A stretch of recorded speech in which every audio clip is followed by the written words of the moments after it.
Menteri PUPR Basuki Hadimuljono berharap stakeholder mau bekerja sama.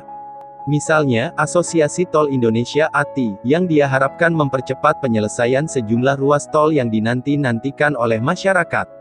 Basuki meminta ATI terus menggenjot pembangunan Tol Trans Sumatera, Tol Trans Jawa hingga Besuki, Tol Jor 2, Tol Semarang Demak, Tol Cisumdawu, hingga Tol Akses IKN Nusantara di Provinsi Kalimantan Timur yang pembangunannya sudah dimulai.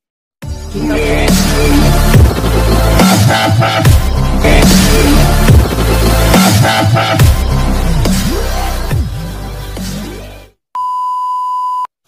job! Assalamualaikum warahmatullahi wabarakatuh. Halo guys, jumpa lagi dengan channel kita Arif Pradana Channel, yaitu channel tutorial informasi dan agama Islam.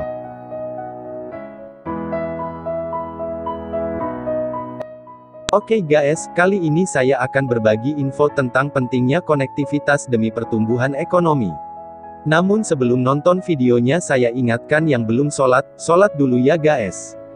Karenanya seperti sabda Nabi, dari Abu Hurairah radhiyallahu anhu berkata, Rasulullah shallallahu alaihi wasallam bersabda, sesungguhnya amal yang pertama kali dihisab pada seorang hamba pada hari kiamat adalah sholatnya. Maka perkara sholat inilah perlu seorang hamba waspadai. Jika sholatnya baik, sungguh ia telah beruntung. Namun jika sholatnya rusak, sungguh ia telah merugi. Keterhubungan antar wilayah menjadi salah satu hal yang sangat diperhatikan oleh Presiden Joko Widodo atau Jokowi semenjak periode pertama kepemimpinannya, yakni pada 2014 silam. Jokowi menganggap bahwa konektivitas menjadi kunci dari tumbuhnya ekonomi kerakyatan di daerah-daerah terpencil. Dengan kondisi antar wilayah yang saling terhubung, maka mobilitas atau pergerakan orang dan barang akan semakin lancar. Bayangkan saja di ujung timur Nusantara puluhan tahun silam, masih banyak daerah terisolir yang tak punya akses jalan untuk menuju kota sehingga terpaksa berjalan kaki berhari-hari. Konektivitas yang mumpuni kemudian juga akan berdampak pada tumbuhnya sentra-sentra produksi dan permukiman. Dengan begitu, cerita sumbang yang acap terdengar terkait disparitas harga dan kelangkaan logistik akan meredup seiring dengan terbangunnya infrastruktur konektivitas. Di sektor jalan tol, misalnya, Presiden Jokowi sejak awal memimpin pada 2014 silam hingga kini telah berhasil membangun tak kurang dari 1.900 km jalan bebas hambatan. Capaian ini terbilang impresif karena sebelumnya, Indonesia hanya memiliki 700-an kilometer jalan tol. Kehadiran pandemi COVID-19 pada 2020 lalu pun tak serta-merta membuat Kementerian Pekerjaan Umum dan Perumahan Rakyat menjadi lesu karena infrastruktur jalan dan jembatan punya peran sebagai katalis positif pemulihan ekonomi nasional. Kebijakan, gas dan rem, memang diterapkan pemerintah di masa pandemi sebagai ikhtiar agar pembangunan infrastruktur bisa tetap berjalan. Di sisi lain, rancangan paket-paket pekerjaan yang masuk dalam proyek strategis nasional PSN, tak bisa dihentikan karena pembangunan jalan dan jembatan punya multiplier efek yang begitu besar. Sebut saja ada industri material, hingga perusahaan infrastruktur akan mendapat peluang besar dari proyek-proyek pemerintah. Setelah pekerjaan rampung, sektor logistik atau pengiriman barang juga akan semakin lancar melakukan operasional mereka, mendistribusikan beragam paket dari satu wilayah ke wilayah lain.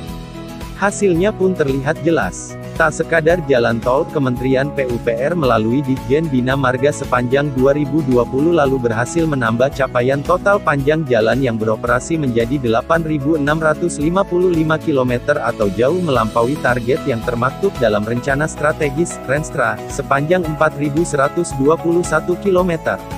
Saat ramai-ramainya isu refocusing anggaran akibat pandemi COVID-19 1–2 tahun lalu akibat pandemi COVID-19, Direktur Jenderal Bina Marga Hedi Rahadian menegaskan pihaknya tak akan menunda pembangunan infrastruktur yang masuk dalam PSN. Penundaan hanya dilakukan pada proyek-proyek non-strategis.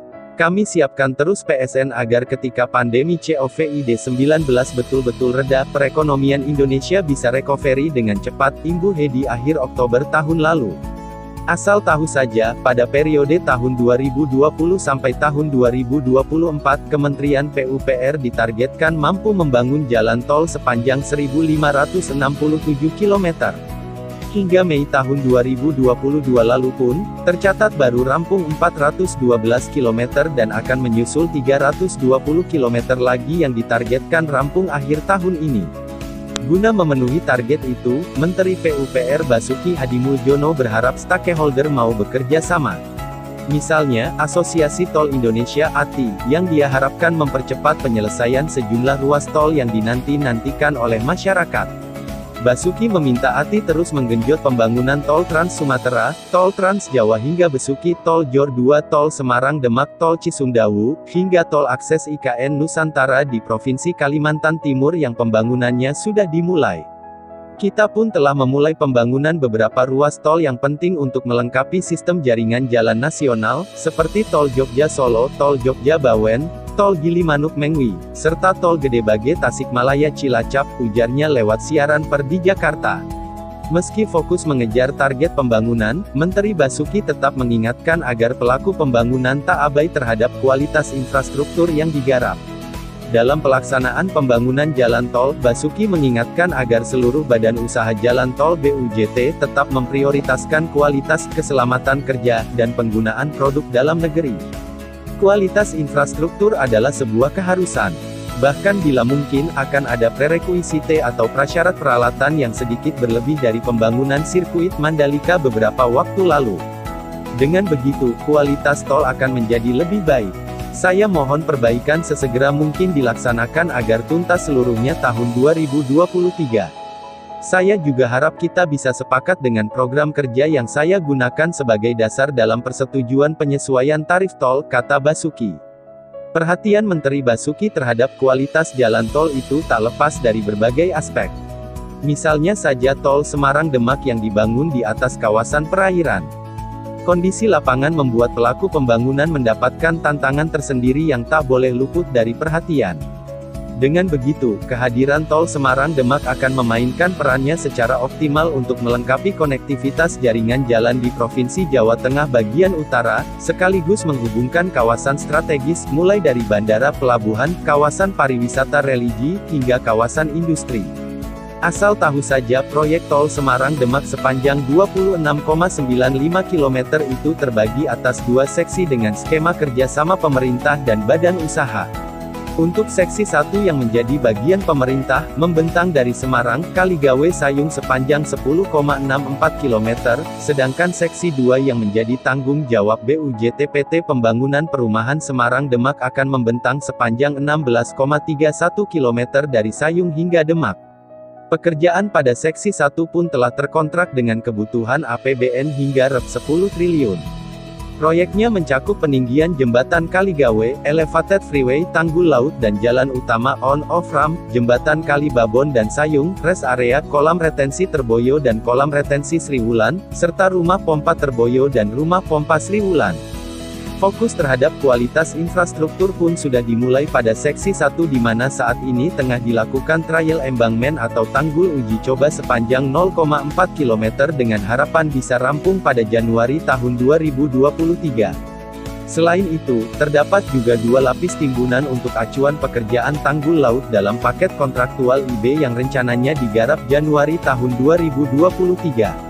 Untuk seksi 2, tahap konstruksi saat ini sudah memasuki 87,4% dan ditargetkan rampung akhir tahun ini. PT Wika Konsorsium Maratama Studi Teknik akan berperan sebagai kontraktor dan PT Virama Karya sebagai konsultan supervisi pada proyek senilai Rp4,7 triliun tersebut.